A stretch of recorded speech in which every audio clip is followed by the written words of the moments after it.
Netcasts you love. From people you trust. This is TWiT. Bandwidth for the Tech Guy is provided by Cachefly.com. Hi, this is Leo Laporte, and this is my Tech Guy podcast. This show originally aired on the Premier Radio Networks on Sunday, March 4th, 2012. This is episode 854. Enjoy. The Tech Guy podcast is brought to you by Gazelle.com. My friends, the new iPad's on the way. You better sell your old one quick before it loses any more value. Best way to do it? Gazelle. Gazelle your used gadgets today at GAZELLE.com. Gazelle! Well, hey, how are you today? Leo Laporte, the Tech Guy. And it's time to talk about computers and the internet, you know, all that stuff. Cell phones. Lots to talk about there. Tablets. Home theater. Chris Marquardt, our photo guy, is coming up to talk digital photography. We've got a big shoe. And it wouldn't be a shoe without you. So please, give me a call.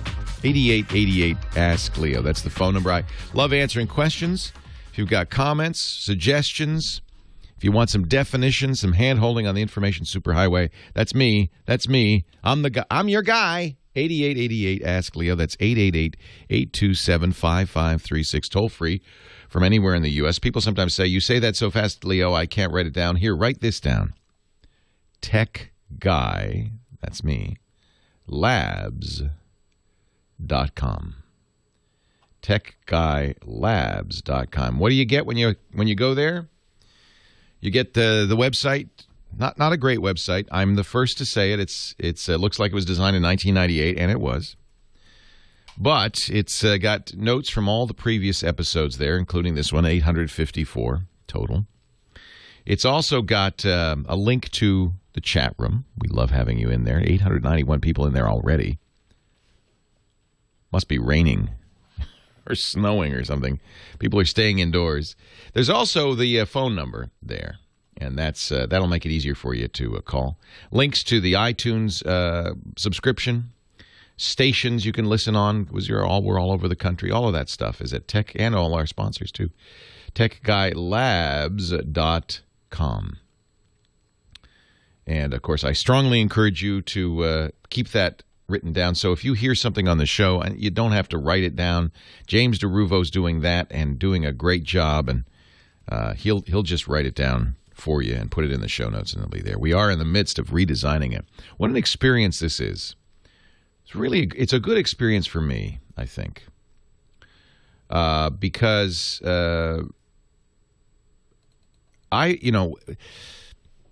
I like to go through your experience. I like to do it I like to live the user's life. I am a user, right? That's first and foremost what I consider myself. Not a shill or a spokesperson for the tech industry by any means. In fact, they all hate me because frankly I believe I speak the truth, and sometimes I'm quite critical. They don't know what to make of me, to be honest. Somebody sent me an email. One of our longtime fans and friends sent me an email yesterday saying that I got booted off of Twitter. Surely you know many people there, and you could help me get reinstated. And I wrote him back. I said, I don't think Twitter really likes me that much. And I thought about it. And I realized, well, actually, nobody really. And by the way, I welcome this. I am because that's not my job. My job is not to make Twitter or Facebook, or Apple, or Microsoft, or Google happy. I really don't care how they feel. I care about speaking for the user. We got to do that, because these guys, believe me, they got plenty of press minions. They've got the PR firms. They've got it all. So I really like to keep them at arm's length, which means I don't go to press events. I don't take meetings with these. If you're in the tech press. Companies that make software and hardware are always trying to meet with you. Yeah, oh, come on, wouldn't you like to hang out? No, I don't want to get to know you. Because then, it's hard. I mean, if you're friends with somebody, don't you find it hard to speak the truth to them sometimes? I mean, you force yourself. If you're really good friends, maybe you force yourself to, but it's like, I want to be able to say, Apple, that is just stupid, wrong, bad. Microsoft, what are you thinking? And this is where I get in trouble. People sometimes hear me say things like, as I did yesterday, I think Windows 8 might be great. I'm surprised. I really thought Windows 8 was going to be terrible. We saw this consumer preview. I've downloaded it. I'm running it, and I was impressed. And then people hear me say that, and then they make a decision. They say, "Oh, Leo's in the pocket on Microsoft, isn't he? Oh, he's a big Microsoft fanboy," that kind of thing. No, because I've said plenty of bad things about Microsoft too, have I not? I'm in. You know whose pocket I'm in? I'm in your pocket. That's whose pocket I'm in, or I try to be in. Try to represent you. So sometimes I have to be critical or question companies, their privacy policies, or. Sometimes sometimes I know I'm unpopular even with many of our listeners because of, for instance, last couple of weeks ago, I defended Google in working around Apple's privacy policy on the iPhone. I had explained myself, and I don't know if I did a good job of it, but I had a point of view that I was not very popular. And I guess really I think it's not my job even to be popular. Boy, that's a hard thing to say if you're a talk show host, isn't it? You got to get ratings, don't you? Well, no. I think it's really my job to tell the truth and let the chips fall where they may. You may not agree with me, but I try to at all times, and it's not always easy because I have biases like any human, but I try to transcend those and really look with an open mind and say whether something's good or bad. So I couldn't help him with Twitter because, frankly, Twitter's not that fond of me. I've complained before that Twitter is what we call a walled garden. They keep all that. We put the content in, right? Twitter's nothing without those of us who use it, right? We pour content into that, but today, but they're very, very proprietary about what they do with it. They want to keep it to themselves. This is our we're giving them value, and they're getting thank you. We'll keep that. Thank you very much. So I don't like that so much. So they don't like me so much. Apple's having a big announcement on Wednesday, the iPad 3 launch. And, I used to be on good terms. I come and go. When Apple went through its really bad time, when Steve was wandering in the wilderness and it was run by nitwits like Gil Amelio and Michael Spindler, and was just really, they were running into the ground, frankly. I was very clear about that. I said, they're running into the ground. They didn't like me then. I used to get email from Apple employees that said, "How you hate you?"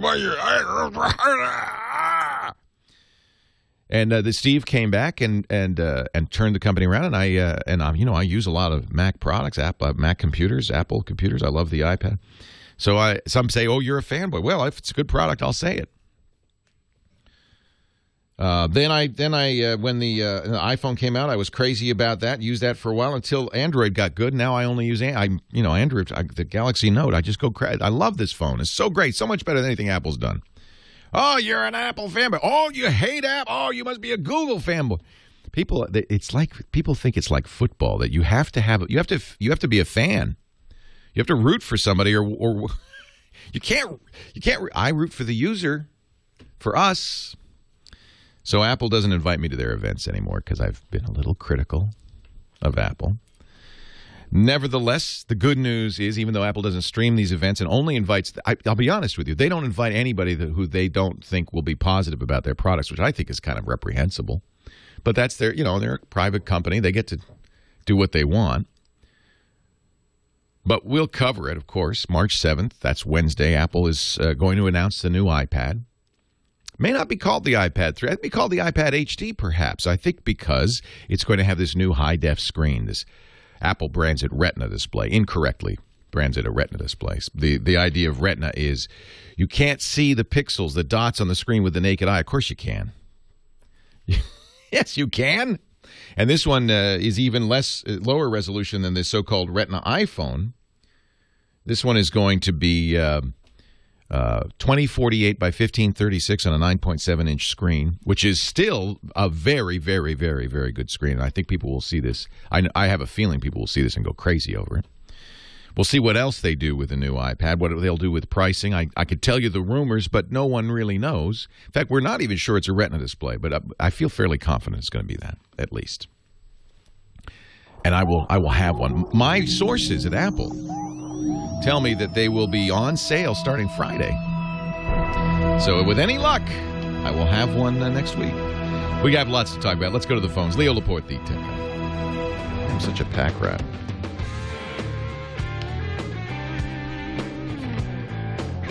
You know, I really need Gazelle. Do you use Gazelle? I gotta start a box. That's what I gotta do. Look at all this. You know, I think a lot of people are right now looking at Gazelle for their iPad. Let me do a Gazelle ad. Why not? For their iPad 2. Because they know the iPad 3 or whatever it's called is coming out. Of course, every day you wait to sell your old gadgets is a day they'll drop in price. So here's what I would do. I would visit Gazelle. Darth Emma, you just sold your iPad on Gazelle, huh? See, this is the time to do it. You know, I'm not sure how I think I don't know. Brandhog, you ask a good question. How does Gazelle pay so much for this stuff? I don't know. But I think it's worth checking anyway to find out what your old iPad is worth on Gazelle. iPad 2, 32 gig Wi-Fi, $242. You see, you're halfway towards your new iPad. And you get paid with a check, PayPal, an Amazon gift card. By the way, an extra 5% on the Amazon gift card. So, Gazelle.com. Don't sell it.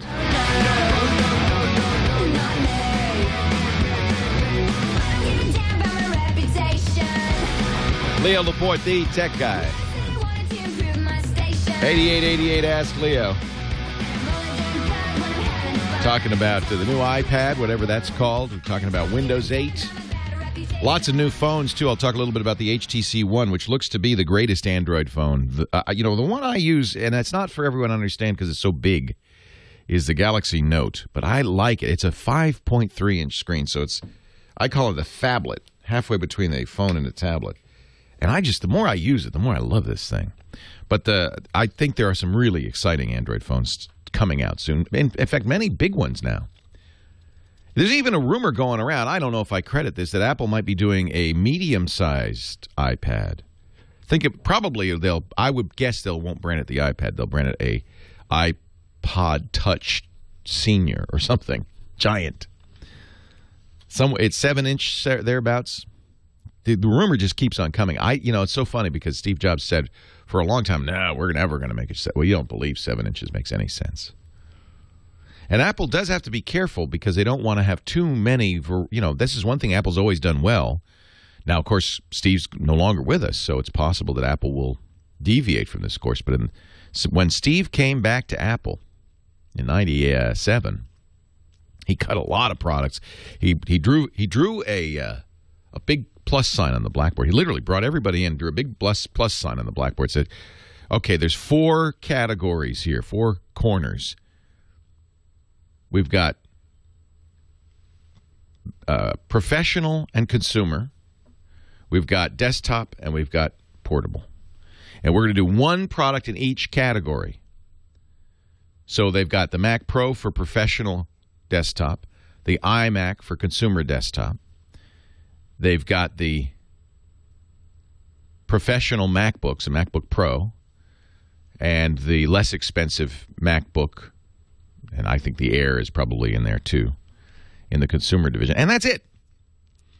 Now, of course, they've added mobile, but I think they're going to be very careful about adding too many items to the product line. They've got an iPhone 4S, an iPad 2. You can buy older versions of the iPhone, and I suspect you'll be able to buy older versions of the iPad once this new one comes out at a lower price. So, hey, one thing's for sure, do not buy an iPad today. Wait. If you like the iPad 2, the price will drop. And you should see what the iPad, let's call it for want of a better name, iPad 3 holds. But I don't expect like an iPad 2.5. I think that's just... Of course, they do have a number of different iPods, don't they? Although they're barely selling anything but the iPod Touch these days. That's what everybody wants. It's just a mini iPad. Little mini-me. Let's go to the phones. 8888 Ask Leo. Betsy, our first caller from Claremont, California. Hi, Betsy. Hi, Leo. Thanks for taking my call. Oh, so glad you called. I listen to you every show. I live in a senior complex, 65 and older, and we have 5 buildings here with a center court area and a community room. And I wanted to make a recommendation to the owners here about a setup that would help us use our computers or iPads or whatever some of us have. Do a lot of you have iPads? Because, boy, my mom, who's 78 now. No, I'm sorry, 79 now. She keeps getting older. I don't understand it. She loves her iPad. I gave her, I've given her an iMac, and she has a MacBook. But now that she has the iPad, she is in love, and that's all she uses. You think that's a good choice? I'll pass that on, Yeah. She loves it. It's easy to use. If you've never used a computer, it's pretty intuitive. I think it's a good choice. Okay, I have an old laptop myself. What I was wondering is, what can the management set up so that we don't have to each pay like Time Warner for computer access? I'm surprised they don't have a central internet access for y'all. They don't. Then that's. Would there be much to that? No, it'd be pretty simple. How big is the complex? You said there's a central area. Certainly, you could wire that common area and say, hey, look, you can't, we won't provide it to your apartments. That's up to you because you're going to have your own cable and so forth. But if you want, just hotels sometimes do this. In the community area, in the common area, we'll give you free Wi-Fi there. And that would be easy to set up because a Wi-Fi access point has a range of about 150 feet. Okay. So if they put it in the middle, that means 150 feet in every direction. And they would just set it up in such a way that they'd give everybody the password. It'd be the same password for everybody. It could be the name of the place, whatever. And they'd enter it once, and then they'd be able to use their internet. The hotels do that all the time. If you're in the lobby, it's free. And then when you go to your room, they'll charge you the $15 a night. Right. Okay, so that's very doable. Oh, absolutely. And there are a number of companies that specialize in this. Meraki, M-E-R-A-K-I, is a good one for businesses. They also have it set up in such a way that you can add more Meraki devices and extend the range. So if they decide they want to, get out to the pool and then out to the grill, and, if they want to spread it out, they can. Okay. And it wouldn't be that expensive for them. I think that, you're not going to have a huge amount of traffic. I would imagine your neighbors aren't really big on downloading from BitTorrent and things like that. They're probably, they're doing email and looking at pictures of the grandkids, stuff like that. You're right. I think it's great. Trying to stay in communication with, their kids and grandkids. It's wonderful. Yeah, my mom loves her iPad. She's probably listening to the show right now on her iPad. She's just a big fan. Well, tell her that we'll follow her example. Okay, Betsy. Thank you so much for the call. I appreciate it. Yeah, I think that's a nice service to offer. I can understand why they don't want to pay for each resident's internet connection, and certainly in their apartment they could have. They'll probably pay their own cable bill too, right? But I think it's a very nice thing to offer in a common area. For one thing, it has an additional feature that they probably want, which it brings people into the common area where they can socialize, and I think that's a positive feature. It's interesting. Steve Jobs thought this when he designed the Apple headquarters. He believed, and I think this is really true, that there's a certain serendipity that happens when people in a company intermingle at the common cafeteria or a common area, that when they run into each other, especially if they're from different departments and get to know each other, there's a valuable synergy that happens. And there's a certain amount of luck to that. He actually wanted to put only one set of bathrooms in the entire place, hoping he was talked out of this, but it's mentioned as a tidbit in the Walter Isaacson biography. He was hoping that because he only had one bathroom, he'd make everybody walk over to the bathroom, they'd all run into each other, and this kind of magic synergy would happen. Tony Hsieh, who is a very well-known CEO, very innovative CEO, he founded Zappos, recently sold it to Amazon. Amazon liked his corporate culture so much that they said, even though we own you, we're not going to change a thing. We're going to let you run it. And Tony's doing an interesting thing. He's always designed his company headquarters in Las Vegas so that people would run into each other, be very free-form, very open, that they tend to want to congregate in common areas. He's now buying up land in downtown Vegas. The downtown area has kind of gotten a little seedy, run down. Everybody's gone to the Strip. The downtown area, though, that's where the Laser Light Show is. He's buying it up. He's going to build a giant facility, a complex with stores and everything. He wants all his employees to live there for that very reason, so they can kind of communicate with one another. What a concept. Leo Laporte, the tech guy, 8888 Ask Leo. I just think I put a link in the show notes to Tony Hsieh of Zappos experiment with downtown Vegas. It's just a very interesting project. If you can find out more about it at downtownproject.com. And it ties into our call about the idea of having a common area where people can gather and use internet. There's just a certain creative power that happens when people kind of just get together, not for a purpose, but just because they're all in the same space. And this is what Zappos is trying to capitalize on.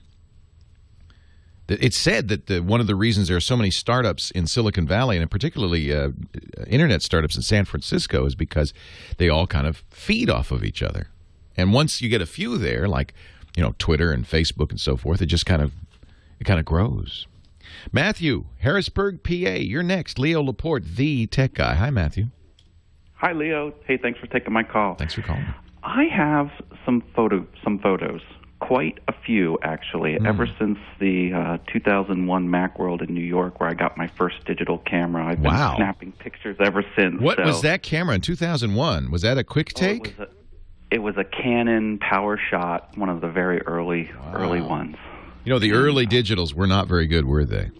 No, there was. And now I think they're as good as, if not better than, film cameras with Nikon's D800. The new Canon 5D Mark III, which was announced a couple of days ago. These cameras have gotten to the point where they're amazing. They really are. I'm having a blast. Yeah. No, I'm not doing it professionally, but... Even better. That makes it more fun. You're right. No pressure. Yep. I do have quite a bit. Right now, the count's about 50,000, and have them all backed up. You'll be happy to know. Good man. And my off-site strategy currently is a Flickr Pro account. I think that's a good way to do it, yeah. Now, the only negative on that is that Flickr only accepts JPEG images. Correct, right. Those are compressed images, so they're not as good quality. Probably. Are you shooting RAW now? No. Okay, so then you don't care. So someone said I should put them over into Google Plus. Now, I do like Google Plus photo features. It's gorgeous, but I'm afraid they're going to count against my Google Megabyte. They absolutely do. So I use Picasa Web. I use Flickr. Look, I use them all. Okay. I'll tell you the pros and cons. So you're right. This is a great part of a backup strategy because not only do you get these images backed up, but you're also able to share them. And if you're a pro or you think you have some good images, you can even sell them via some of these systems. So I like the idea of having your local photos. Of course, you want to keep them local, but you also want to share them online. Flickr is the old original. It's great. You pay for a pro account. It's about $40 a year, so it's very affordable. And for that, you get a lot of storage. They are compressed. They're JPEGs, but if you're shooting JPEGs, that's fine. Picasa Web is very similar. It's perhaps less expensive. You only pay for storage. So it does count, in fact, against... When you store on Google+, you're using Picasa Web. See. Okay. So it does count against your total. I purchased, but it's not very expensive. I've purchased 200 gigabytes, and I'm currently using 3. So does the total intermingle with your Gmail? Yeah, it's allowance? all of the above. So so basically, when you buy more storage from Google, it applies to everything that you use: Gmail, Picasa Web, and Google Docs. Okay. You get, if you look at the bottom of your Gmail, you see what you're getting right now. I think it's around 7 gigs, which is a lot. Right. $5 a year for 20 gigs, $20 a year for 80 gigs, $50 a year for 200 gigs. That's a lot of gigs. Okay, yeah. Yeah, I think it's a good deal. Now, there's a third choice, which I like, but is more expensive, called SmugMug. Now, it may not be right for you. It's a lot of pros use it. SMUG. The reason I use and pay for a SmugMug account, and the full pro account is, I think, $140, something like that, a year. But they have some features that I particularly like, including the ability to upload raw originals. So if you get to the point about your photography where you're starting to shoot raw, that is uncompressed, this becomes a great backup solution. It is not free. You pay Amazon S3 storage fees, but it is a really good way to have a true backup of your originals. So I think for the less advanced user or somebody who just really isn't trying to save the highest quality versions, I think Flickr or Picasa is great. Okay. Yeah. Thank you, Leo. Yeah, you're very welcome. I appreciate you being an advocate for the user, too. There you go. Thank you. Yeah, thank you. 3 good choices. And, yeah, I mean, you have to decide. Let's see. It's the basic SmugMug account is $40 a year. That's very much like Flickr. It allows photos of up to 24 megabytes. That's probably as big as you want. For $60 a year, you don't get any ads. Actually, you don't get any ads anyway, come to think of it, which is nice.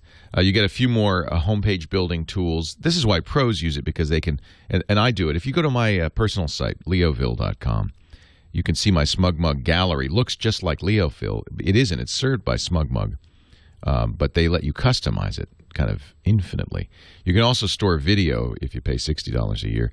And then the full pro account, which is what I do, is $150 a year. That's very expensive.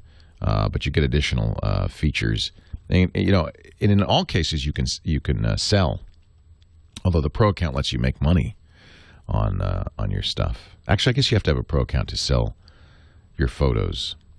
That could pay for itself though if you sold just a handful of them, and you get to set the price and so forth. So SmugMug, I think, is where a lot of pros go. Flickr is really kind of what most serious photographers use, and it's a Yahoo service. It's great. I use it all the time. It's what we use for our photo assignments, and I think Picasa is up and coming.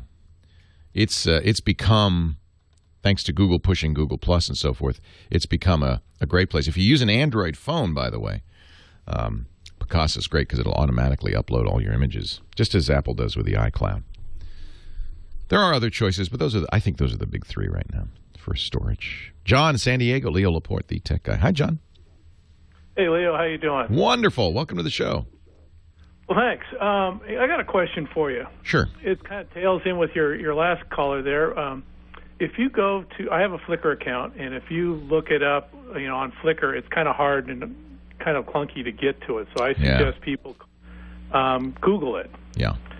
So if you Google Airplane Guy 38, which is the name of my site, it comes up in about 0.12 seconds with 15,000 results. You're kidding, really? No, it does. 15,000 results. And I'm like, it's just me, and it's Airplane Guy 38. So that seems like such a unique name that it doesn't seem like you should have any, you should have a few results. But you're right, I see it too, 15,000. And that's all me. Why is that? Huh. Oh, well, at least it's all you. So you mean if I go to page 10, it's still Airplane Guy? Wow. Yeah. Well, that's a good, for one thing, you see, if you go to page 10, a lot of your images are on other sites. They're giving you credit, which is nice. So that's where a lot of those are. But you see on the first page a lot of links to Flickr. Well, yeah. Oh, yeah. I mean, you're posting them on other places, right? No, this is all Flickr. That's the only photo website I, have. Well, I do see that other people, for instance, here's a Tumblelog, spacecave.tumblr.com, has your image there. So that's why that's showing up in the image results. I think you should say thank you. I think this looks great. Leo Laporte, the tech guy. A startup in your hair. Leo Laporte, the tech guy. 8888 ask. Leo is the phone number. We had an interesting call. We ran out of time, so I really didn't finish it up. Airplane photo guy, 38. Had a great question. Or airplane. I guess it's Airplane Guy 38. He said, when I search for Airplane Guy 38 on Google, I get 15,000 results in 0.2 seconds. Well, good on you, Google. And I know it's not really a complaint. He's probably happy because the first item on there is his Flickr result. The second item on there is his Flickr site. That's great. Third item on there, his Flickr group. Then there's some sites that crawl Flickr, like Flickaflu, Portfolio.net. I guess that's your portfolio. There's Picasser or Pixar or something. Flick River, Fluider. So these are subsidiary sites. But don't be fooled by the 15,000, because if you go to the very end of your search results, page 10, you'll see at the bottom there, in order to show you the most relevant results, we've omitted some entries very similar to the 64 already displayed.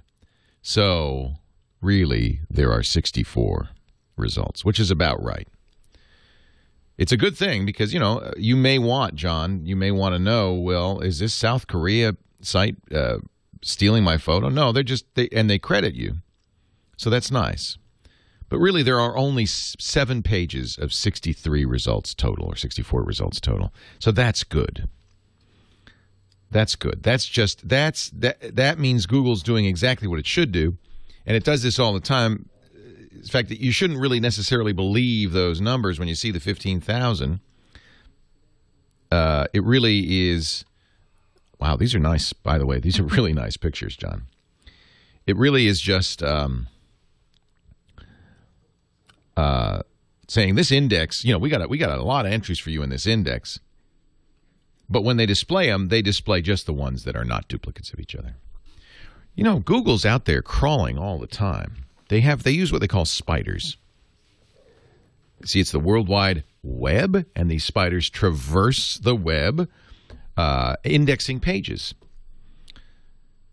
They look at every page, and they make an index of it. And they then store that index in big databases. That's what the search searches. They try to do some taxonomy on that. They try to say what that page is about based on and it's all done automatedly. There's no human involved. They all try to figure out, based on what they're seeing on that page, the first 1,500 words, the title of the page, what it's about. So they do some categorization that way. And then they do something, this is the Google magic, they call it PageRank, named after Larry Page, the guy who invented it and founded Google and is the current CEO. PageRank then sorts these results in order based on the number of sites and the quality of the sites linking to that result. So, John, for instance, the very first result is your Flickr page. That's what you want. Now, how did Google know to put it there? Well, no human looked at it and said, well, looks like the first place we should be linking to is John's original site where all of these pictures are coming from. They can do that programmatically using PageRank by looking at the fact that all the other 64 results are linking back to this original Flickr account. And they go, well, that must be the one that counts. And it's remarkable. I mean, Larry came up with this almost 15 years ago, and it's been refined over the time, but the basic concept really works. The more that a site gets linked to, the more pages linked to that site, and especially the quality of the pages that are linking that site, it's kind of what we call a recursive algorithm, the better that site is. And so we're going to rank it more highly. The more appropriate that site is for our results. It all works kind of amazingly, doesn't it? And then they filter out duplicates. You might have 5,000 results because they're spidering all the time. If you have access to logs on a website, it's fun to look at it. The Google search spider is there almost all the time, as is Yahoo, or rather Bing, I guess now, not Yahoo, but Bing and other search engines. They're there all the time. They're constantly going through. I don't know how they have millions of computers doing this. And this is somewhat relevant to this Google privacy conversation. March 1st, Google changed its privacy policy. They started collecting data from all their sites into one big database. There's a lot of Google stuff. There's Google Docs, there's Google Mail, there's Picasa, there's YouTube. And there are a lot of smaller sites, too, that you may use. And then, of course, there's Google Search. Because some of these companies were acquired, like YouTube, some of them developed but never linked together. The databases, the information about who visits these sites was never collated. Google announced about a month ago that they were going to, starting March 1st, take all these search results and put them together. all of the information they know about you and put them together into one big database. What do they do with this? Now, see, there's a whole, it's unfortunate because there's a loaded word being used about this. Google tracking us. Google tracks me. That's a very loaded word. It implies that you're being followed around. And that's not really what's going on. What Google is trying to do, with mixed results, I'll be honest, is figure out what you're interested in so they can serve you advertisements that are relevant. That's all. It's not even like Facebook. Facebook sells ads based on demographics. It's not even that. They don't go to advertisers and say, I can deliver you 55-year-old men who live in Northern California, any more than they say, I can deliver you Leo Laporte. They don't even do that. They just try to serve you ads that might be something you'd be interested in based on what you're searching for. No human is looking at this. No human uses this. It couldn't. There's billions and billions of searches occurring. These data points, every day, billions of data points. So they can't. All they do with it, all they could do with it, and all they want to do with it is use it to target ads. Even that's kind of loaded. It implies that somebody's going after you. No, merely show you ads that you're more interested in. Now, if you want to know what Google knows about, first of all, if you care about this, read their privacy policy because that tells you what they're doing with the data. And then go to google.com/dashboard on your Google account. And you can see and manage what Google knows about you right there, including your search history and more. All of this data can be deleted. Your search history can be deleted. You control it. I think they're being very forthright about what they know. I don't know of anybody else who does this. They tell you what they know, and they give you the right to delete it. Furthermore, if you're not logged into your Google account, if you log out of your Google account, they can't track you. They don't track you. If you want to be extra sure, delete any Google cookies, and you're done. They're not tracking you anymore. I hate the word tracking. I wish we had a better word because it implies some human agency following you around, and that's not what's going on. They're creating a database of stuff you do, stuff you see, not because they want to know, not because they're snooping on you, not because they even care, but just so that they can match it up with keywords in advertisements so that if you look at fishing poles a lot, that they show you ads for fishing. Some might even say that's a benefit, right? Who wants to see ads for something you're not going to buy? But on the other hand, if it's something you're interested in, that ad might be of value to you. You may say, well, I don't want to see any ads. Well, that's how, Google's given us a lot of free stuff. All of that stuff, all those computers that they run, all the spidering costs them a lot of money. And they give it to us. That search is free. Google Docs is free. Picasso Web is free. You get 7 gigs of storage free. And the way they pay for that is with advertising. It's a shame, perhaps, that this wasn't made more explicit up front. But that's how the internet works. When you get something free on the internet, it's because there'll be ads on it, for the most part. Facebook's the same way. So it's your decision about whether you want to participate in this economy. You don't even. I have to admire Google because they let you log out of this completely and still use their services. Well, you can't. No, you can use search. You can't use Gmail or Google Docs or Picasso without logging in. So you get to use search for free. That seems like a fairly nice way of doing business. I think it's important to understand it. You should read the privacy policy. But I think it's also a little sensationalistic to say things like Google is tracking you.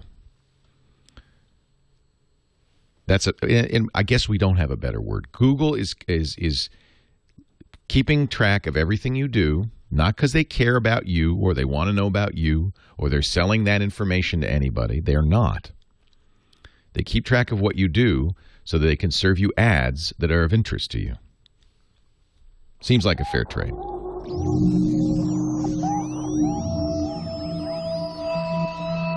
But what do you think? 8888 Ask Leo. Let's talk about it. Leo Laporte, the tech guy.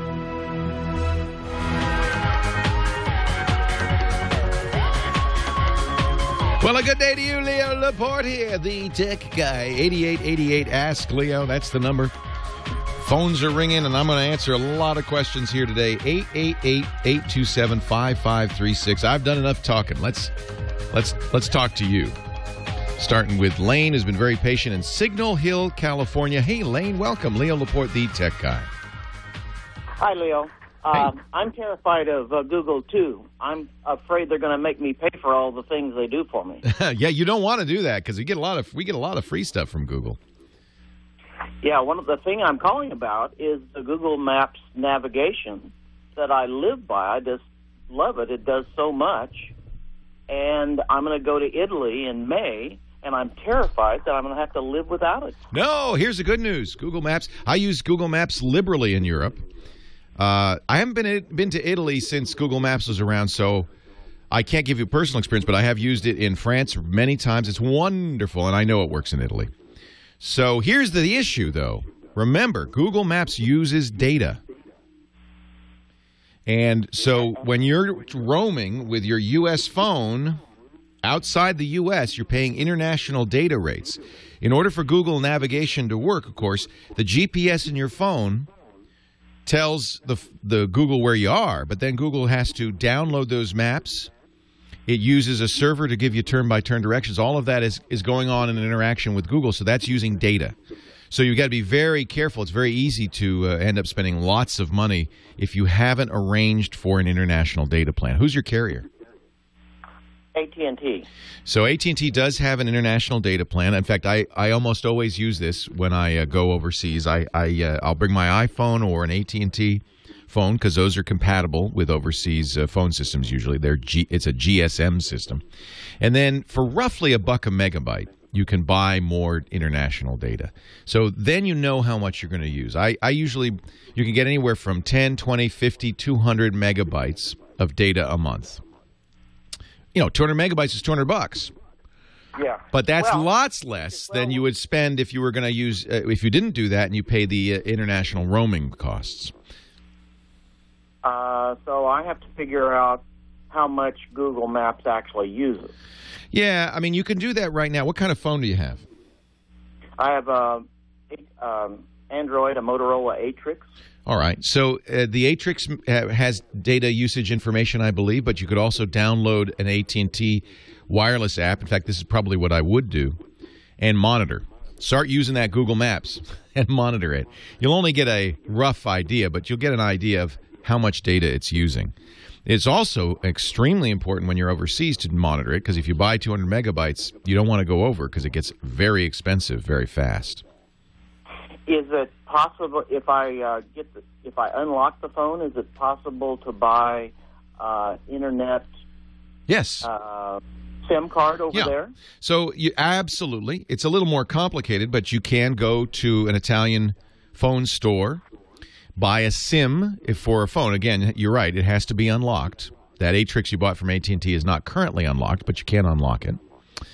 Unlocking means it can only be used with the carrier that you purchased it from, and that's how they protect, their interest, because they subsidize the phone. They don't want you getting a subsidized phone from them and then moving it to another company. But if you have an unlocked GSM phone, you can put a SIM card in. Now, that'll give you change a couple of things. First of all, it'll give you an Italian phone number. Yes. So that's good in some ways. I mean, if you have Italian friends, you can give them a local number. Bad for people calling you from the States. Maybe that's not so bad. I have to admit, every time I travel and I get a call from the States on my regular number, I have to say right out of the bat, hey, this is costing me $1 a minute. I'm in France. Because it's the same number for them. They call the local number, and it calls me in France. So if you put... Don't you use Skype in France? I do. Well, that's what you'll do. That's what I would recommend is, get a local SIM, and then for your phone calls to overseas, use Skype or some other VoIP service so that you don't pay the huge overseas tariffs. So just remember that once you take the SIM out of your Atrix, it no longer has a U.S. number, so people who call that number won't get you. So, unless you're signed in on if they know to use Skype, that's right, or if you use Google Voice, so I'll tell you where that was an issue for me. When we were traveling, I wanted the kids to be able to reach me in case of emergency, so I kept my SIM in there so they could call. I see. But if you're not worried about that, yes, getting an overseas SIM is a good idea. If there's a language barrier, you might have to get a local's assistance because you need to find out what your data plan is and what the cost is and so forth. But you buy those; they're prepaid. They will give you data. All right. Well, that's what I was because the guidebooks I've been reading have said that 10 is a good Italian carrier, and I just wondered if anybody had any feedback as to whether that was true or not. I bet you we have some Italians in the audience. So he needs a GSM compatible AT&T company in Italy. Any recommendations? If you get some, Leo, just let me know. We'll put it in the show notes. You bet. Thank you very much. We have quite a few listeners overseas, and I'm sure somebody's listening in Italy would make some recommendations.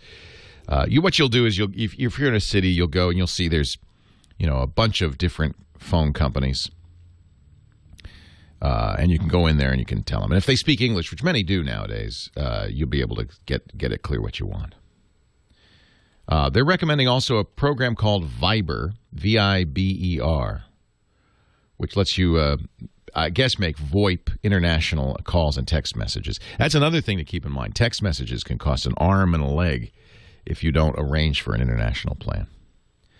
It is absolutely more expensive to go to AT&T. I just do it for convenience because I want to keep my phone number. And also I find it difficult. I've had difficulty in the past going into if you don't speak the language, going in there saying I need a SIM card for this phone, and there's only so far hand gestures can go.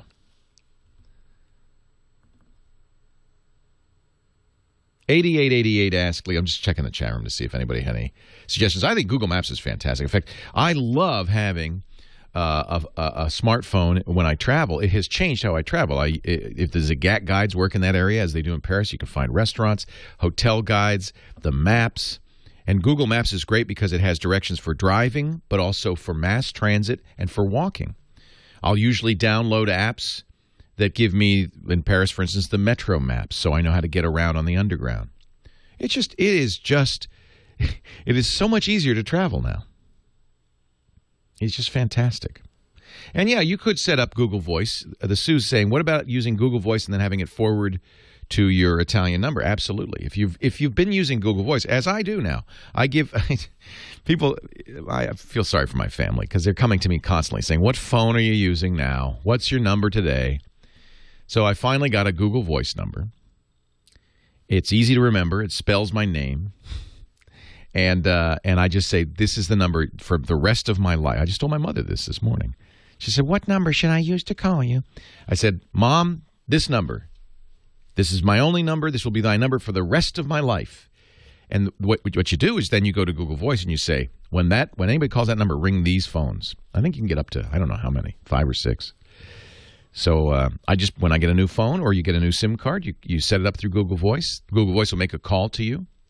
You enter in a code number, and now that phone can be one of the phones that rings when somebody calls your Google Voice number. If you've had the forethought to do that, then it's really easy.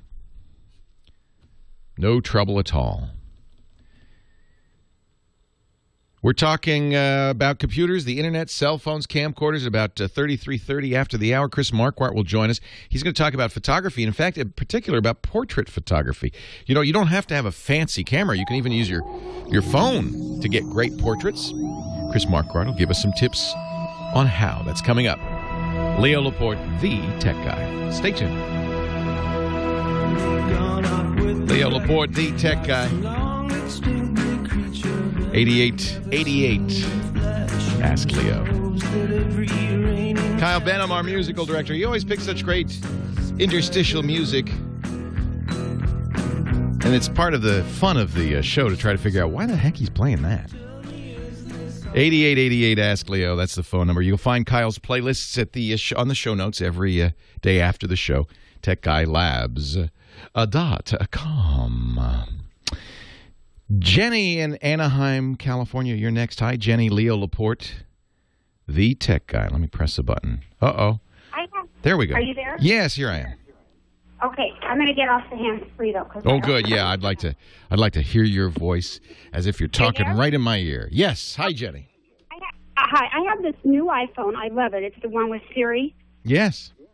And I can listen to you on iHeartRadio on that phone. Yes. And on a couple other stations, but there's one I can't get. I mean, I almost always listen to you guys, but there is one other station I listen to at times. Okay.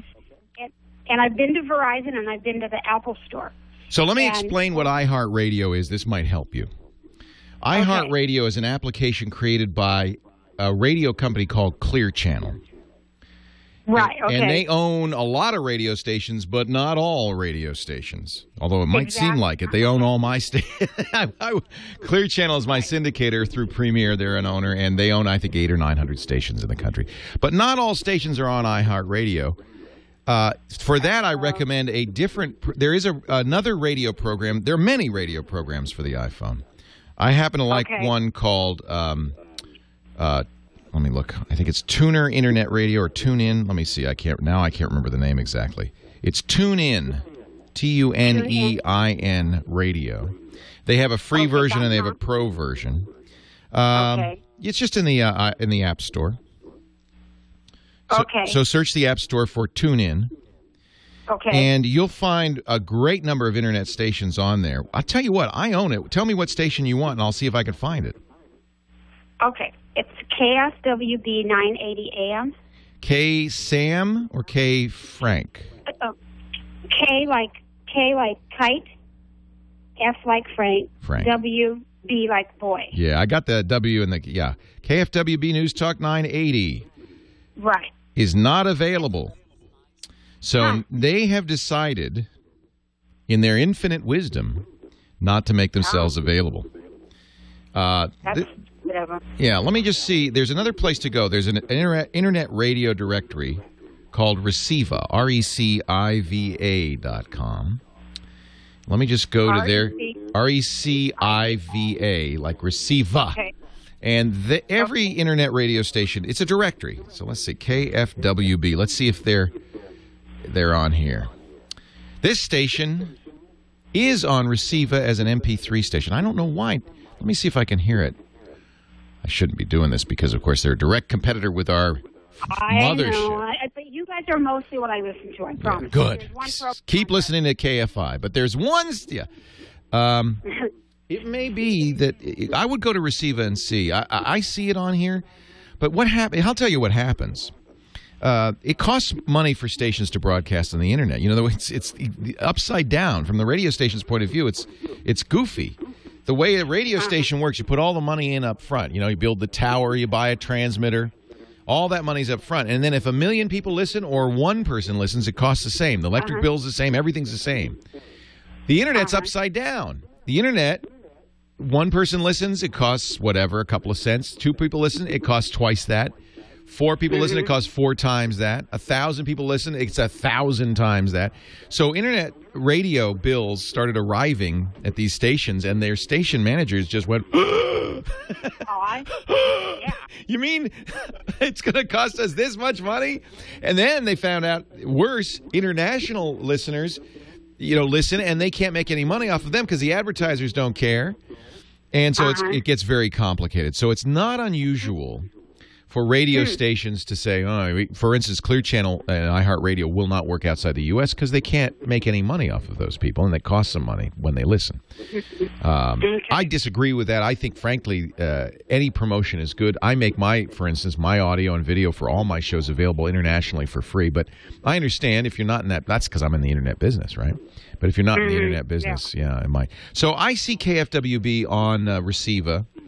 I've spelled out my RECIVA, like Victor. Yeah, it's like a receiver, but if you pronounced it Reciva. Right, exactly. Okay. And Reciva.com, and that's kind of the definitive directory of Internet radio stations, and I do see them on here. So I'm not sure why TuneIn Internet Radio doesn't work. I suspect that this station, or maybe this station's owners, have their own application or something like that. Oh, is it CBS? It is CBS.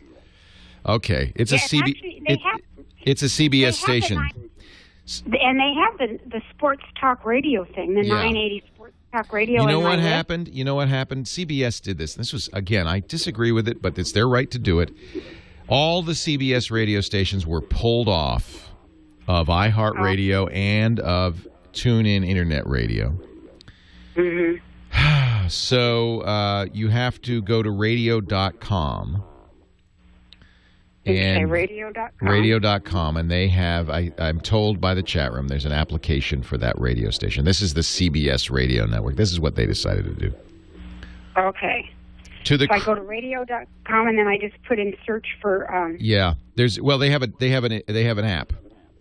You can download it on your iPhone, and I am told, I haven't tried it because I don't have that app, but I'm told that this is the CBS app, and I'm told that that's where you'll find KFWB.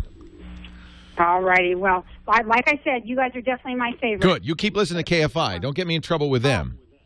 No, don't you worry. Okay. Robin's going to kill me. My boss there is going to kill me. So what are you telling Leah? Why are you telling people how to listen to the other guys? Well, because when they listen and they hear the other guys, they go, wow, they're terrible. I'm going back to KFI.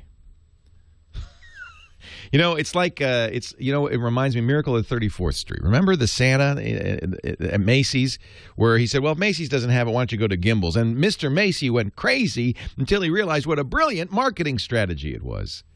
See, in the long run, I believe, but maybe I'm a crackpot, but I just believe that the best thing you can do is treat every single person in your audience like gold. Let them listen on the internet.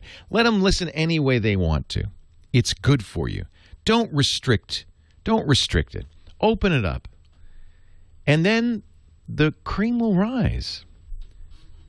So I feel like Macy's Santa when I'm telling Jenny, yeah, here's how you listen to that other guy.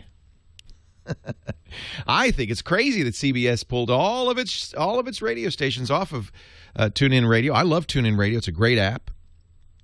Now, what does it mean? All it means is you got to have more apps on your iPhone so you can listen to the various stations instead of one app that rules them all. It's just inconveniencing listeners for no apparent reason. But I will give you the argument on the other side, which is every listener costs money. So they're trying to, I think probably what happens on the radio.com app is it shows you an ad. So they get some money out of it. It's all about money. Leo Laporte, the tech guy.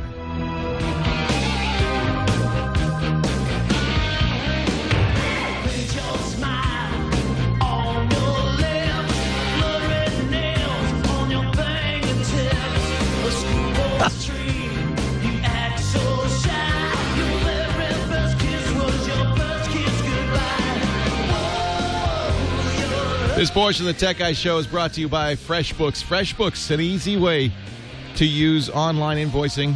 It'll save you time and get you paid faster. Join over 3 million users. Try it free. FreshBooks.com. Chris Marquardt is our photo guy. He joins us every week to talk about photography, and he's joining us right now to talk about portraiture. Chris is online at chrismarquardt.com. Hey, Chris. Hey, Leo, how are you today? I'm good. Joining us from Germany, and Skype is sounding wonderful again. Wonderful. Yeah, that's the new microphone doing it. Yeah, I bought one based on your recommendation. It's called the Little Square Mic, or LSM. You like it? Yeah. Yeah, it's nice. It's very portable. It sounds pretty nice. So. Yeah. Highly recommend it. So, Chris, why is portrait photography any different than any other kind of photography? What makes portrait photography unique? Well, how often have you heard people tell you that I hate being on a photo? I never look good on photos. I can't. Okay. You hear that all the time, right? I can't. So, I have no pictures of my kids that aren't making faces at me. Right, and there are reasons for that because there are certain skills that you need to develop in order to take good portraits. So apparently, I lack all these skills because my son, my son screams at me. He says, "No, put it away, put it away." So what have I done? Let me teach you a few of those skills. Okay. I've just spent an entire weekend with a group of photographers doing exactly that. We did an entire weekend of portrait and people photography, bit of street photography, but also lots of regular portraiture that you might do around the house or with your kids or with your family or with your friends. And a portrait obviously always involves a face. And there are let's call them problem zones, right? Yeah. we have certain areas of our face. Let's start at the top. The eyes, for example. The eyes need light. Very simple, basic thing. If you have the eyes in the shadow, or if the light comes from the top, let's say the sun, it's noon, the sun comes right from the top, and you cast shadows over your eyes. That just takes all the life out of the eyes, so that's not really what you want. So if the sun is high, take that person somewhere into the shade, somewhere where there's no direct sunlight, for example. I have seen people, when you see professional portraits, they actually are going for a little glint in the eye of the lights in the studio. There's like a little white. That's what you're talking about? There's a little glint in the eye, that kind of thing? That and, well, the general light in the eye, but then there's this little glint, and that's what we call a catch light. Catch light, that's what they call it. Those catch lights are those little reflections from a window, from a light source, from a flash, from whatever, a point light source usually, but it could be the sky. Those are extremely important. If those are missing, then the portrait loses life. So you want those in there. If you can't see them, actually, there's a little trick I read on a blog recently. Get a little black marble and use that to detect where the light's coming from. So you look at that marble, it simulates the eye, and then you turn that around, and at one point you'll see that beautiful reflection on that marble. That's the direction you want to face your subject. So the light hits it from a right angle, from a good angle, and looks really good. All right. And that adds life. We did that. I photoshopped some of those catch lights out, and we compared the same picture with the catch lights without them. Really adds life. It really does a big, big difference. Of course, when they're screaming at you, saying, "Put away the camera," what do you do then? Well, I guess you have to get through that phase first and do a few photos. No amount of catch lights is going to help that.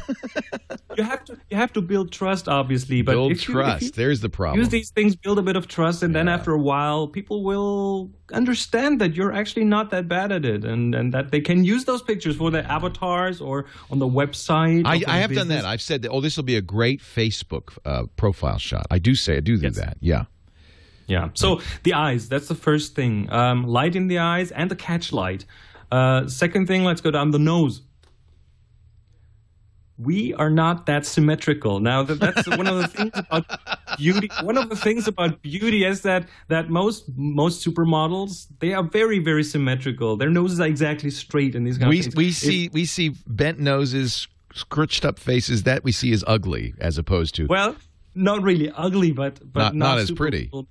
Right? Yeah, so if you and I'm not sure about you, but if I look in the mirror, my nose... I'm looking at you right now. You're definitely not symmetrical, dude. It's totally not symmetrical. But the thing is, if the nose pointing in one direction, you will have a better looking side and a not so good looking side, and that has a lot to do with the nose, with where it points. So if you turn the face in the direction where the nose points towards you, that's when the nose will look a bit smaller. People like their noses not to be really big on the picture. So if you look at them and you try to shoot that picture from that side that the nose points towards, the nose will look smaller, won't be as pronounced. And don't use a wide-angle lens and get right up in their face, because that makes the nose look like the size of an orange. Try to not shoot up the nostrils. Yeah, so it doesn't look that's not good either. Yeah. So the third zone, and that's kind of really a key zone, is the chin. How many chins are in that picture? That's a big reason why a lot of people don't like pictures of themselves, because I have more chins in the Chinese phone book. I'm in deep trouble. So there are very simple ways to kind of get rid of double chins, and that's stretching. Exactly. That's what you do. Make your subjects look to the sky. Well, or put yourself on a slightly above their eye line. So you'll basically look slightly down on them, and this way they'll kind of have to stretch their chin a bit, and you don't really pictures from below. It's not just up the nostrils. It's pronouncing the chins. So be slightly above them, and then the chins will look much better. And watch for those areas before you press the shutter. Check the chins, and if there are too many chins, then have them come forward with the head a bit, and that stretches it out a bit too. And looking slightly upwards is also good for the eyes. It makes the eyes look really, really nice. You know, that's if you ever go in a TV studio, they never have the cameras lower than the eyes. They're always slightly higher than the eyes. Every TV studio is that way because, well, it's just you can't shoot people from below. They look horrible. Right. And yeah, that's exactly what I want to do. So the eyes, the nose, and the chin, those are the three big areas that you want to keep an eye out for when you shoot people's portraits. And then show them the pictures. When they turn out well, don't show them the bad ones. Show them the good ones and build trust. And then the next time they'll be much more happy to let you shoot a picture of them. And sooner or later, you'll be the portrait photographer in there among their friends, and you'll be the one who's really good at that. And remember the secret word. This will be a great Facebook profile pic. That works. Works with teenagers. Oh, yeah. I do this every time now with Henry, and it works. He goes, oh, okay. That's different. Uh-huh. Brilliant. And build trust, huh? Do you have ways? Now, when you're doing street photography, you do shows on street photography or workshops on street photography, which I love. When you do that, you're not going to have time to build trust. How do you build trust? Showing people the image? You do have time to build trust. I mean, you talk to people, you smile at them, you take a picture and then show them and go, oh, look, that's how good you can look. Smile, and people will very often go, wow, when they see that picture because you did a good job. Use a slightly longer focal length. 50 millimeter is okay. 80 millimeter is good. Yeah. Not a 24, not a 12. So you're not in their face. Yeah. You're not in their face. So that gives them a bit distance. Also makes their face look nicer. It doesn't stick the nose out that much. It keeps everything. It changes the proportion slightly towards nice. Towards the nice This side. is why I only take pictures of buildings and animals. Chris Marquardt, he's at chrismarquardt.com and does a great podcast called Tips from the Top Floor. You'll find a link to his site and all his stuff at our webpage, techguylabs.com. See you next week, Chris. See you.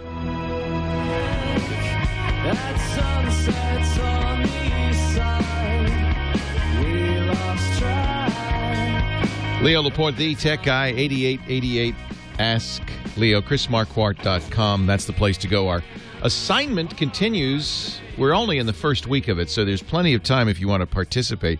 Chris gives us an assignment every month. It's not a contest. There's no prizes. It's just for fun. It's really just an excuse to get out there and take pictures.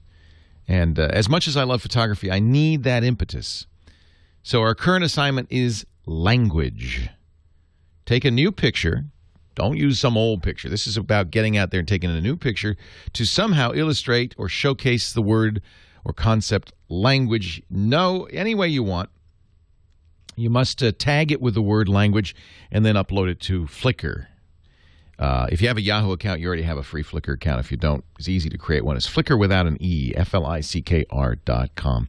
And you'll need to do it, once you upload it to your account, you'll need to then put it in the Tech Guy group. So just click that groups button, search for Tech Guy, 2 words, and you'll see the group pool. You'll know you're in the right place because it's got my smiling face on the album art there, and 2,358 photos so far, 9,000 members, I'm so happy to say. And already we've got some great shots illustrating the concept language. I think this is wonderful. This is a good assignment. Really gives you an interesting challenge. Because language is, tends to be textual, doesn't it? And so how do you illustrate that? 8888 Ask Leo. That's the number to call. Use your language, use your words to ask me a question. Mark is in Los Angeles, our next caller. Hi, Mark. Leo Laporte, the tech guy. Hi, Leo. I have a question about sharing my internet connection, or rather sharing the internet connection with my cousin who lives next door. We were talking about different ways to save money, and the idea of sharing internet came up, but he's concerned that he needs all the bandwidth he can get because he does online gaming. And another friend of mine told me that there's some way that, I don't know if it's through the router software, that you can allocate a certain percentage of the bandwidth to a different computer. You can. I mean, I have a feeling the guy's telling you that because he doesn't want to share it. But if he really genuinely wants to share it and is not using gaming as an excuse, there are routers from D-Link specifically designed. There are actually many ways to do this. But there are routers from D-Link specifically designed for this. They make a gaming router that will prioritize gaming traffic. You can also, if you have an existing router like a Linksys WRT54G, you can put something called DDWRT on there. If he's in the mood, he can modify that router to prioritize packets. Most standard routers, though, don't have that feature. They don't. This is sometimes a feature called QoS, quality of service. D-Link makes a router called the Gamer Lounge. I've actually liked these routers. I use them anyway. But one of the features that they promote in this is that it will let you, their gaming routers will let you prioritize gaming traffic so that you can still use it while he's using it for gaming, and you'll slow down a little bit. You know, I'll be honest, I don't know if it makes that much of a difference. They have this technology called Game Fuel. Sounds like a marketing term to me. The Game Fuel priority-powered platform reduces latency and boosts network efficiency and performance, intelligently manages and automatically prioritizes network traffic. It makes me cough. Can't do that voice. Note to self. There goes my career doing advertisements for funny car races. Sunday, Sunday, Sunday. So that's the idea behind this. I don't know if that's going to work. I think, if he tells you that, I think what he's really saying is, I don't want you to use my my router.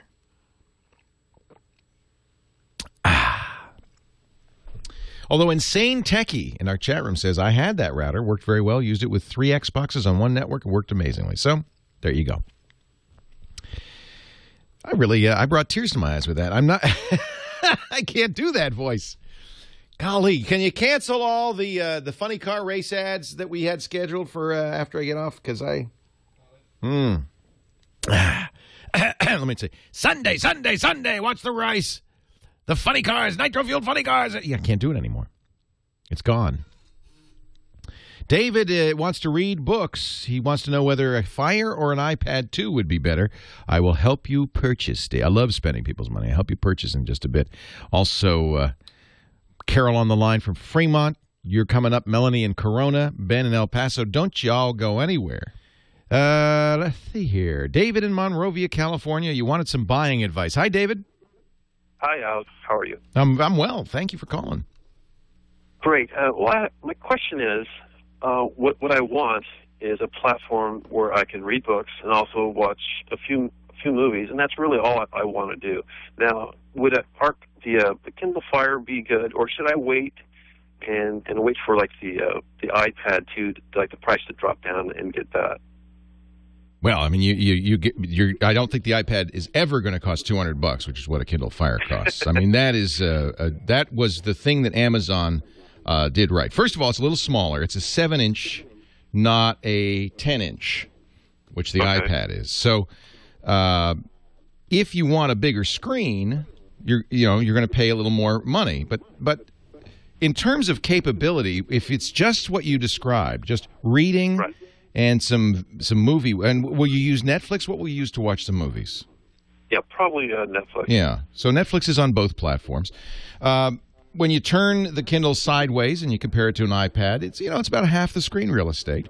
But the funny thing is, I was in bed the other day. Now that I have a 55-inch TV at the end of the bedroom, so it's about 15 feet away from me. And I held up the Kindle Fire, and if I hold it just at arm's length, it's a bigger screen than my 55-inch because it's closer, right?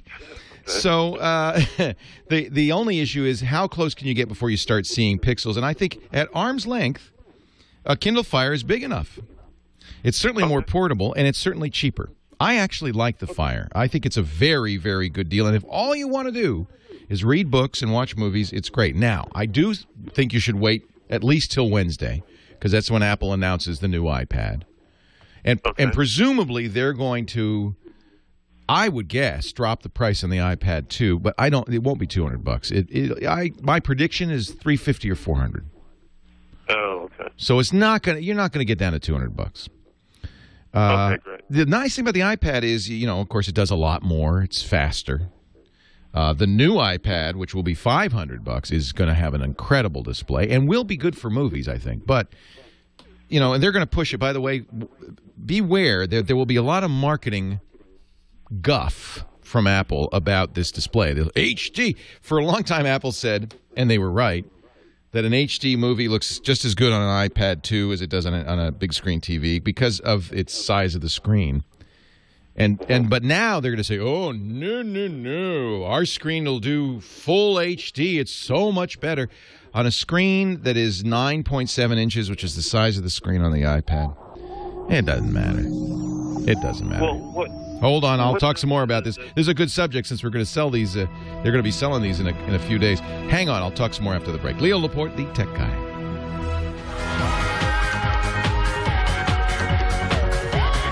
Well, a good day to you, Leo Laporte here, the tech guy. It's time to talk computers, the internet, cell phones, camcorders, MP3 players, home theater, iPads, and all that. 8888 Ask Leo's the number. 888-827-5536. Toll free from anywhere in the U.S. Outside the U.S., it's still called. Just use Skype. It's toll free. 8888 Ask Leo. We were talking about choosing a device to read. You know, I think the best, to be honest, I think the best reading devices are neither the Kindle nor the iPad. Those are backlit screens, LCD backlit screens, and they're, I think, a little harder on the eyes. Anybody who sits and looks at a computer all day knows that, you know, it fatigues the eyes. And that's why the inexpensive $79 Amazon Kindles are my favorite for pure reading. Now, you can't watch a movie on it, but for pure reading, they use a screen technology called e-ink, which works kind of like an Etch-a-Sketch. It's got magnetically charged or electrically charged particles that adhere to the screen in the places where the screen is charged. So the screen technology charges the screen to put letters on it, and the particles are sucked up by the screen and held there in place, and no more power is used at that point. So the only time the e-ink Kindles use power, or any e-ink screen uses power, is when you're turning the page, redrawing the page. Once it's drawn, it sits there, and it's very crisp. I personally wouldn't even get the Touch. I would just get the $80 Kindle. I think it's a very light, compact reading. If you want a device, if you want to spend a little bit more money, I got the Kindle with Amazon makes a nice case that has a built-in light, because you do need a light for these e-ink screens. They're reflective. They're not transmissive. They don't have backlight, and so having a light that you can shine on the screen really helps. So for pure reading, I'd still go with the cheapest Kindle out there. That's, to me, the best product. The only thing missing from that inexpensive Kindle is audio. If you wanted to put music or audiobooks on there, you couldn't. But why would you? I'm saying pure reading, it's great. If you do want a little more functionality, I think for $200, the Kindle Fire is an amazing deal. It is an Android-based tablet, but because the Android is kind of buried underneath Amazon's skin, they've skinned it. You really should think of it as an Amazon-only device. The only store available for it is the Amazon store, but there are quite a few apps in there. It's not a high-end machine, but you certainly can do some limited gaming, Plants vs. Zombies or Words with Friends, Bejeweled-style gaming. It has books. It's a Kindle, so it has books on there. And again, it's not as easy to read as an e-ink screen, but it does have its own light, so you can read it under the covers. There's something to be said for that, isn't there? And it's fast enough to play back movies. There is a Netflix application for it. You're not going to put your own movies on there. You can buy movies from Amazon as well. Buy or rent movies and TV shows. So if you're content with the video selection on Amazon, which is pretty extensive, and Netflix, this is a pretty good little device. Doesn't have a lot of storage, so you're not going to store video on there. It's merely for streaming purposes. And boy, I think at $200, that's a great price. So that's the Kindle Fire, their tablet version. Nevertheless, all the attention is right now, of course, on the iPad, the next iPad that will be out on Wednesday, or will be announced on Wednesday. My sources say available very shortly, and a few days after. So I'm hoping by this time next week, I'll be able to hold one up and talk about it. The good news is, at least temporarily, if not for the long haul, there will be lower cost iPads available. I think the iPad 2 will continue to be sold for some time as a low-cost alternative, maybe $400, $350. Melanie in Corona, California, you're next. Hey, Melanie, Leo Laporte, the tech guy. Hi, Leo. I've been doing some ancestral research, and as part of that, I'm trying to document photos from my grandmother's photo album, which my mother is aware of who's in what. But I'm looking for a software program to help me gather, collect, itemize, indicate what's the detail on the photos, who's in the picture, when it was taken, the location, that kind of thing. I'm looking for a recommendation. Well, there's certainly good genealogy software. I mean, that's probably what I would use. They're designed around this, and there's many good choices for genealogy. Is that the kind of thing you're looking for? Well, I would want to be able to expand to use it for my regular photos, too. My initial project is this genealogy stuff, but, I do have photos that I want to be able to catalog also. Okay. Because sites like, I like Ancestry.com, for instance, will let you put the photos in there. It will build a family tree out of it. So if much of your work is about, and I think this is wonderful that you're doing it, recording your family history and making it available online, this is a great solution. But you're right, it's not a general purpose photo storage site. Well, I am using Ancestry.com to build my tree and add things to it, but I wanted to have other photos, because I don't want to put 1,000 photos on there, but I want to be able to catalog all these other photos for future use for other things. Got it. Well, there are a lot of good choices. The free one that I use and I like a lot is from Google. It's called Picasa, P-I-C-A-S-A. And Picasa has both a local and a cloud storage option. So you use Picasa on your desktop, Windows or Macintosh. It stores the images and then will automatically upload them to Picasa Web, which is Google's storage service. Starts with 7 gigabytes free, which is for most people probably all they'll ever need, but you can very affordably buy more storage. So I would say that's the easiest. If you're nervous about Google, as some people are these days, there are other solutions. I use, as I mentioned the last hour, I think SmugMug, but there are other free solutions like Flickr. I would say I'm kind of becoming partial to Picasa and Picasa Web. I think they do a very good job. One of the things they have that's nice is they have face recognition built in. So if you had a Mac, you could do this on iPhoto as well. You click on somebody's face and say, I want all the pictures of that person, and we'll actually go through and find all those people. That's pretty amazing. That is pretty amazing, but I don't have a Mac. Yeah, so Picasa does that on Windows. In Picasa, can I do editing as part of it? Yeah. Okay. So they have a kind of a fun little editing feature that you could pull up right on the website that has actually a lot of the functionality you might want. Google purchased a company called Picnic that does some pretty amazing stuff. So if you look, you can actually try it on Google Plus as well. They have what they call the Creative Kit on there, and it lets you do all sorts of interesting things to the pictures. So, yeah, this not merely red eye reduction, but you can rotate, you can change the exposure, you can sharpen it, you can resize it. There's a lot you can do with it. Great. Thank you very much. Yeah, I think it's a good choice for a very high-level functionality all around. Windows Client also will do all that editing and everything.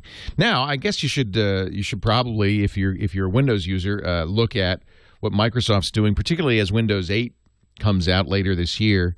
They're really putting a lot of energy into their Windows Live photo gallery and the editing capabilities there as well. And you'll get more storage. I think they give you, correct me if I'm wrong, chat room, but I think they give you 25 gigabytes to start for free. They need to be very aggressive, don't they, about getting people involved. Some people are saying Picasa says you only get a gig initially. I thought you got the same amount of storage you got with Gmail, which is currently 7 gigs. I can't tell because I purchased for $50 200 gigabytes for a year, so I have a ton of storage. It's not very expensive. But SkyDrive's $25 for free. That's good. And if you're a big Windows user, you might want to look at Windows Live Gallery. You can find out more about that at get.live.com. Leo Laporte, the tech guy. Woo! Yeah. I think he's playing that for you, Sister Jody. Leo Laporte, the tech guy. 8888. Ask Leo. When you're at the convent and you want to let your hair down and you have a big party, do you ever play that song? Absolutely. Yes. I thought so. Carol in Fremont, California. Leo Laporte, the tech guy. Yeah, hi. I am currently using Quicken 7 on the Mac with Snow Leopard.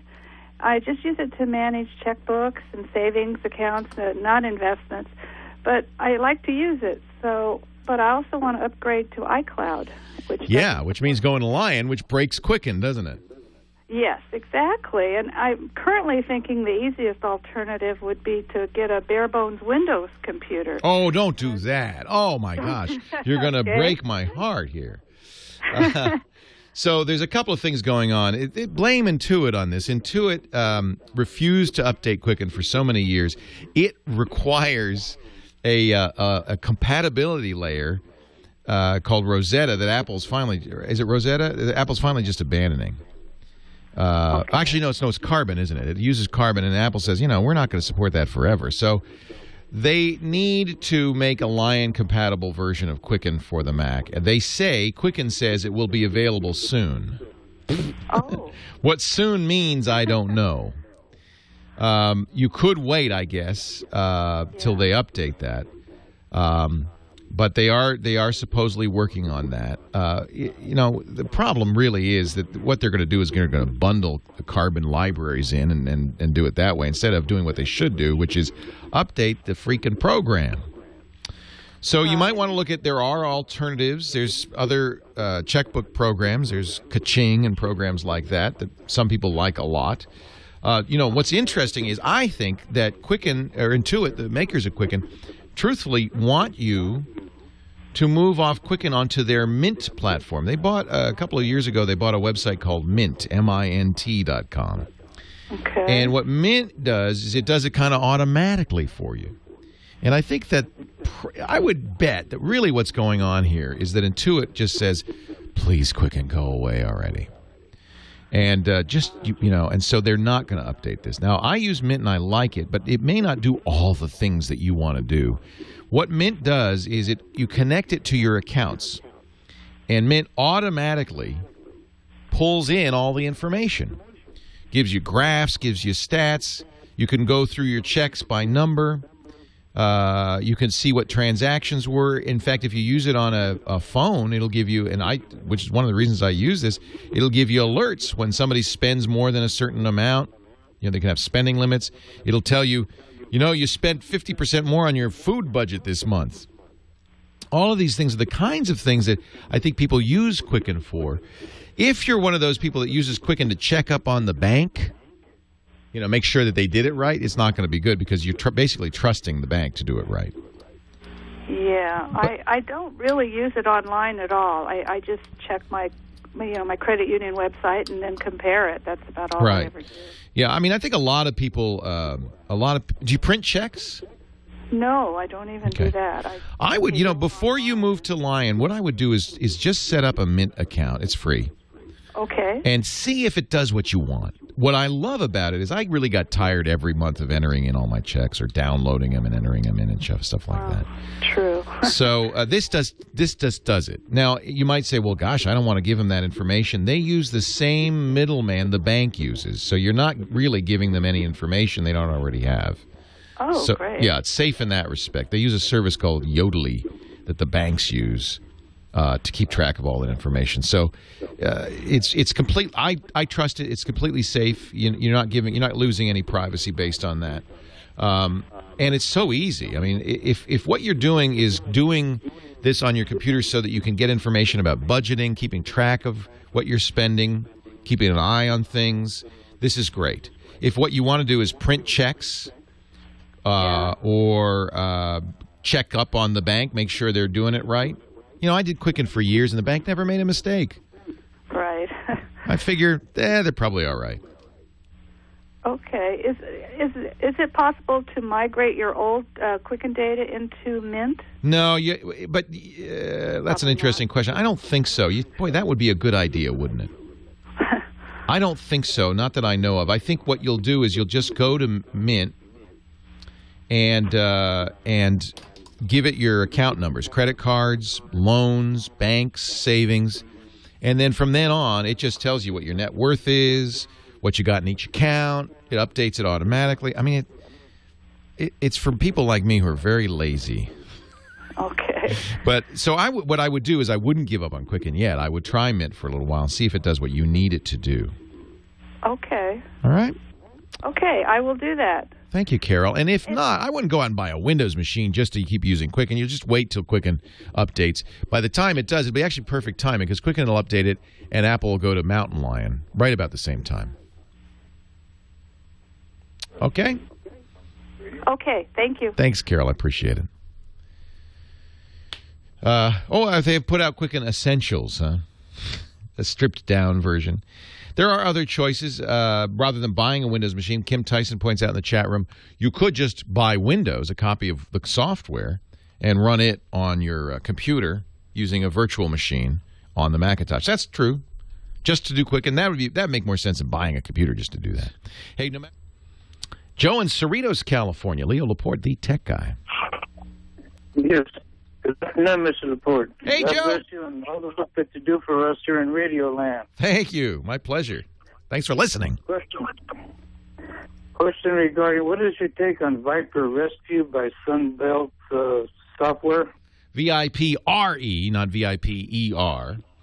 I like Sunbelt Software. They've made a number of interesting programs. This is a scanner that will clean your infected computer. I think not a bad idea. It's free, right?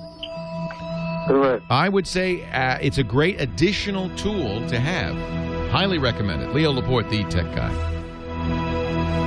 You know, it's interesting how the Monkees were kind of a joke when they were on TV. It was a fake Beatles, right? It was the television network's attempts to capitalize on the Beatles phenomenon.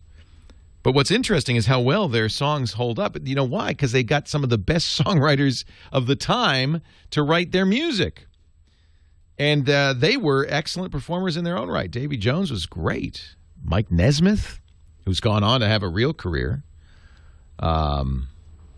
Peter Tork, he was the cute one. So they auditioned those guys. It was a manufactured group, but that song, Pleasant Valley Sunday, was written by Carole King. I mean, it's a good song. And it's held up quite well. It's interesting to hear some of these old Monkees songs again. It's a secret, what do they call that? A forbidden pleasure? Secret pleasure? I love Monkees music. What a great song. So many good songs. Even though they were an ersatz band. Moving on, Lynn, Temecula, California. Hello, Lynn. Leo Laporte, the tech guy. Hi, Leo. Hi, Lynn. I get a message only when I'm on my Facebook page that says, stop running this script, ?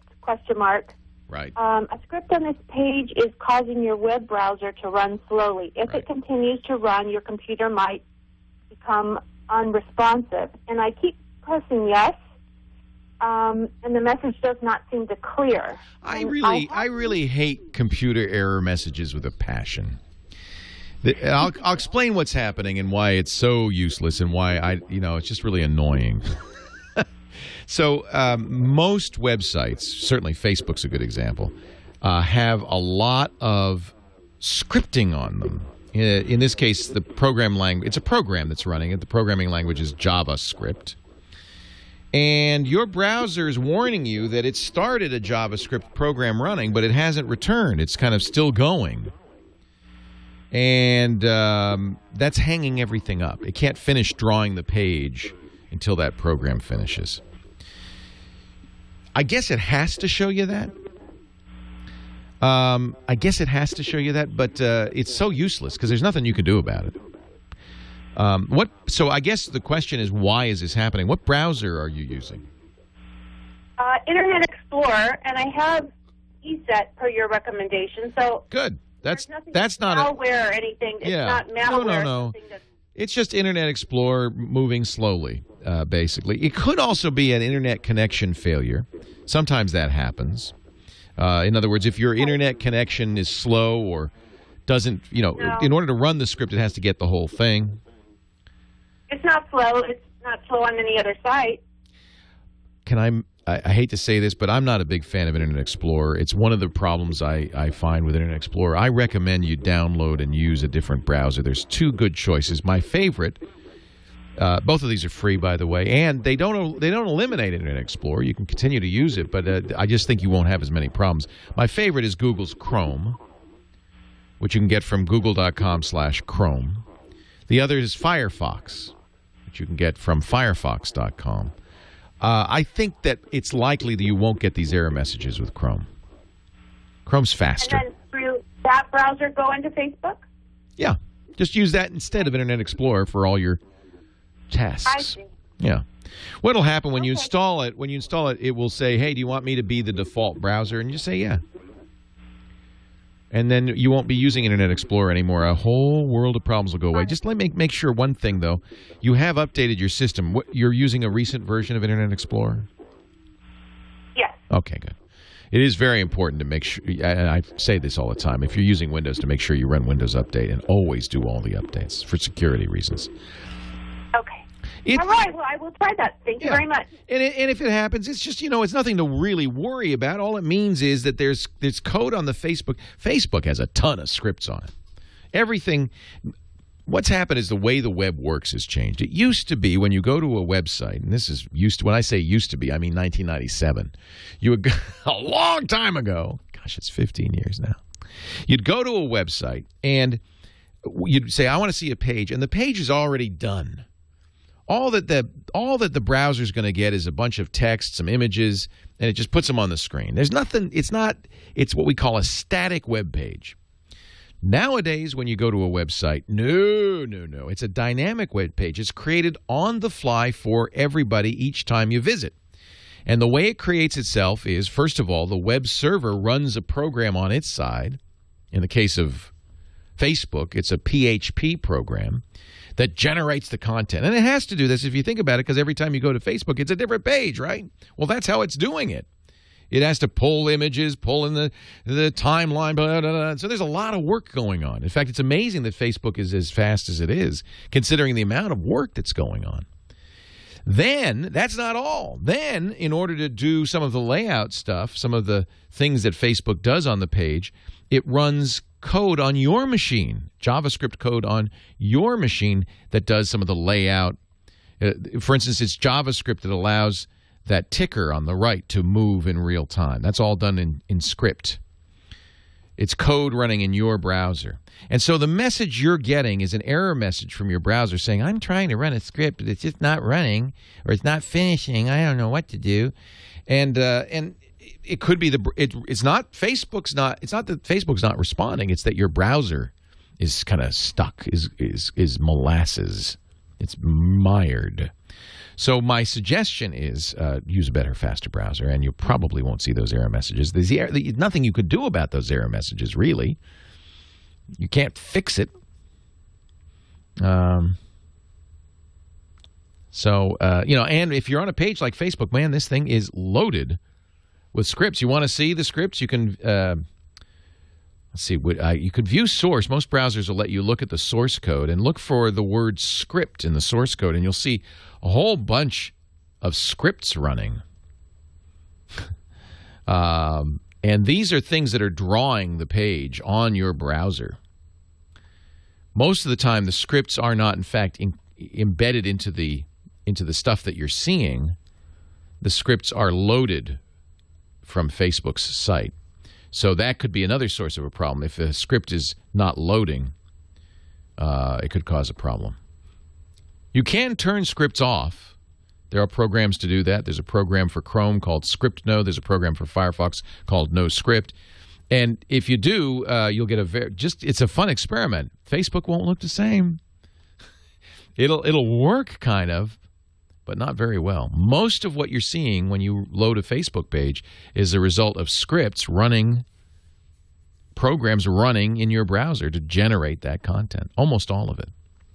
Very little of it is done in the old-fashioned way with static images and static text. Ooh, we don't do that anymore.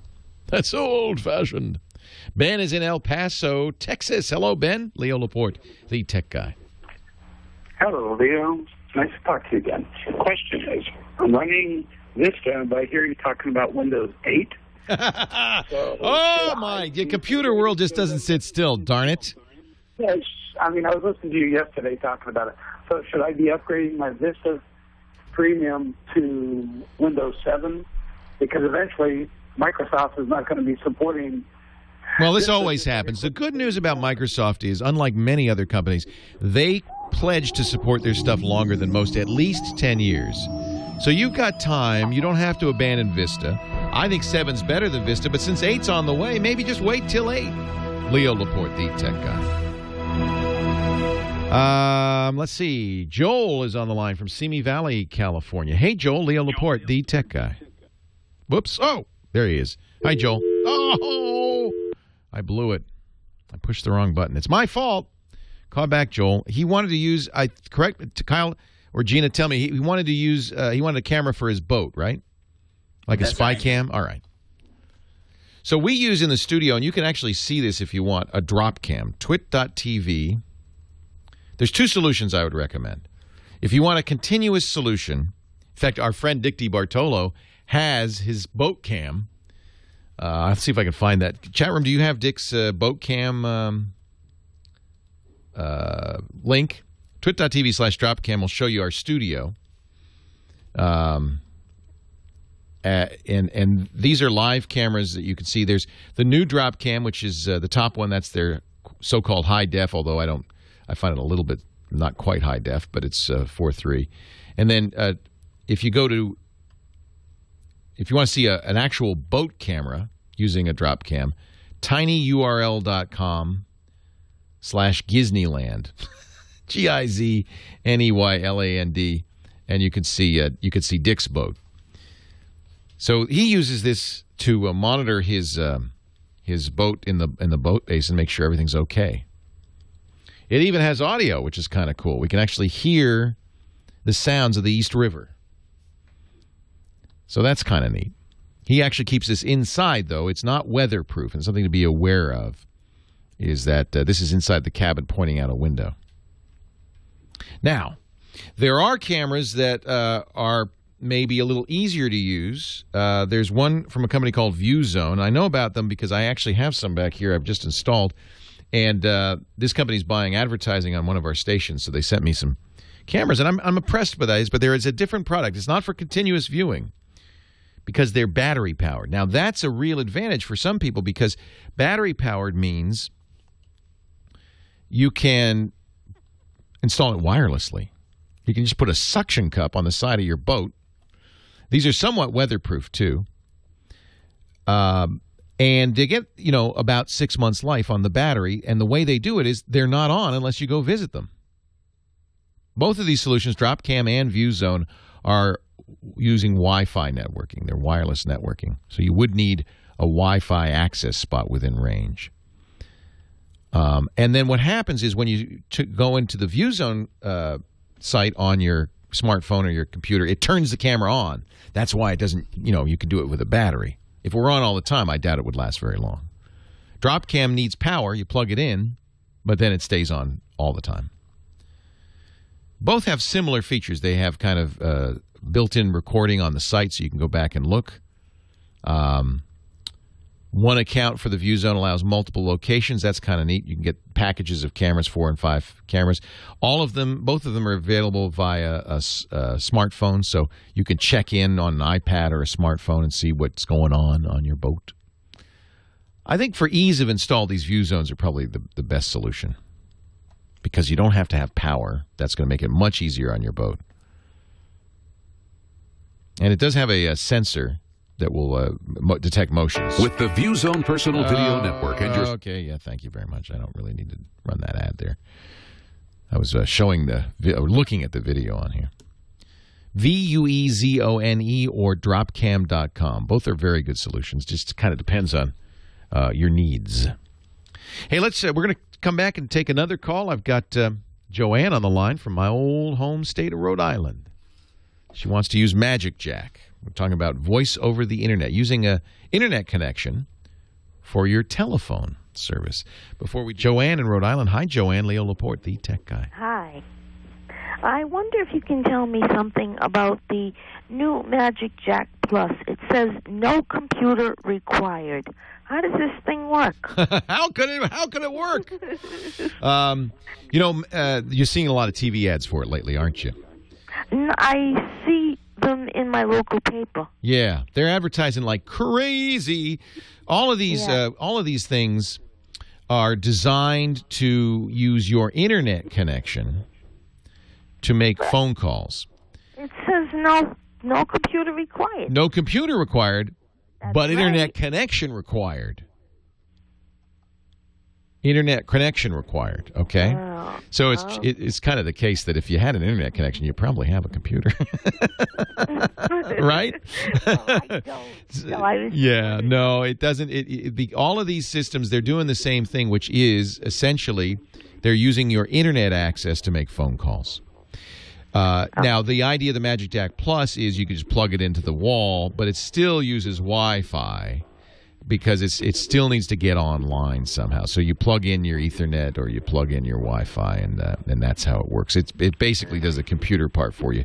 I wonder how much of a market there is for this, since after all, you got to have internet, and if you have internet, you probably have a computer. No, I don't. Yeah. I don't. So this wouldn't be for you, Joanne. I'm sorry. No, that's why I was wondering, how would it work without a computer? So right. Okay, I know who to call. And actually, this one doesn't use Wi-Fi. It's wired, so you have to have a router. You have to have internet access or router. By that time, you might as well just get an inexpensive phone service. Yeah, exactly, yep. Exactly. These only make sense for people who already are paying for internet access. And so then it saves them a little bit of money. They don't plan to, get rid of it.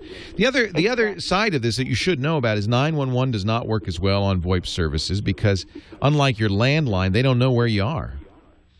So, really? Yeah, calls a regional 911, and you have to email them with your address beforehand. It's not in that respect. I think it's less secure. And of course, if your internet goes out or your power goes out, you're going to lose your phone service. And I think it's really important to have a phone line that works even when the power goes out. Yeah, exactly. So for those reasons, this is not a great solution. It's only for people who already have all that stuff. Okay, I thank you very much. You're welcome, Joanne. I'm glad you called. Sometimes they don't explain, you don't need a computer. That kind of implies you don't need the internet, but you do. You need the internet. The idea is that people can, close their laptop. They don't have to leave it on, that kind of thing. And yeah, they use an E911. They use a regional 911, and it still works. You still get 911, but think about it. Because these solutions can be taken with you when you go on the road, they can't always be sure you are where your house is. Unlike a landline, which is physically tied to your location, you can take that Magic Jack, go to Vancouver, and use it there. So that's why the 911 is a little different. You have to register your address, and it uses a regional 911 and all of that. Hey, thanks for the calls. Thanks for joining us this weekend. I'll see you next time. Have a great geek week.